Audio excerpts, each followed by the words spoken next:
Dean mentioned, I'm preparing to conclude my service in the General Assembly. The 14th of January, my replacements will be sworn in.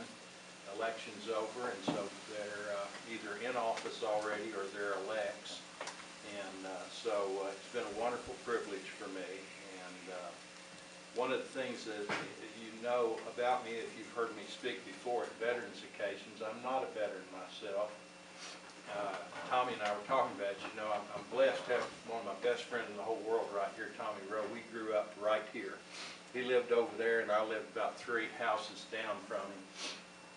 And so we grew up. This was our neighborhood. We played around the Legion Hut. And by the way, for whoever keeps the Legion Hut up, I want to take my hat off to you. Tommy, it's really much nicer now than it was when we were kids.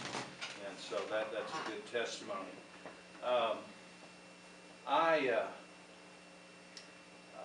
As I started to say about when I address veterans and their families, I always do indicate I'm not a veteran, but what I have done in my public service and early on when I was elected, I decided that I would dedicate myself to serving veterans and their families in any way I could. That would be my contributions. I didn't make it my contribution to the military on the battlefield like many of you have, so that's what I've done to try to make up for that.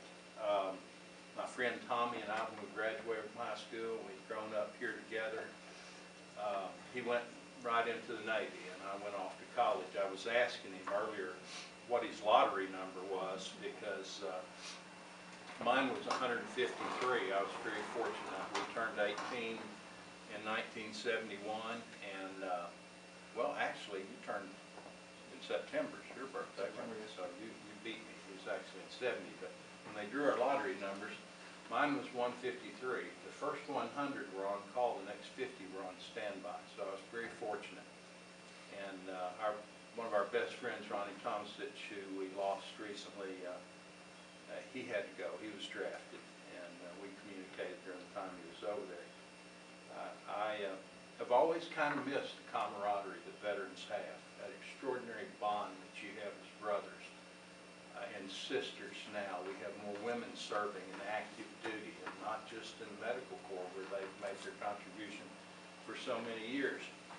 But you know, when Tommy and I were growing up here at Jasper, as I said, Dean, the men that we looked up to, the leaders in the community, the men, and I'm not talking about necessarily the elected officials, I'm talking about the men that went about their work every day, supporting their families, being good citizens.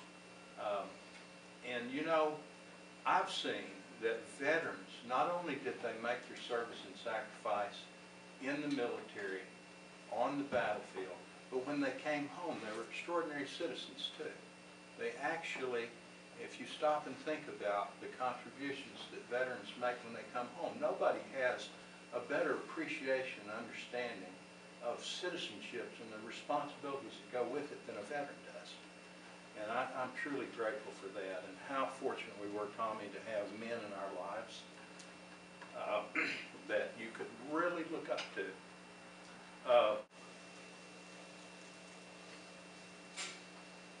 Well, again, let me thank you for this opportunity to be with you. And Dean, I guess, let me just, I don't want to bid you farewell. I've still got a few weeks to go, but for all practical purposes, this is probably the last formal functions I'll participate in as your state senator. I hope that I'll see you many times in the future at days where we commemorate the sacrifices, times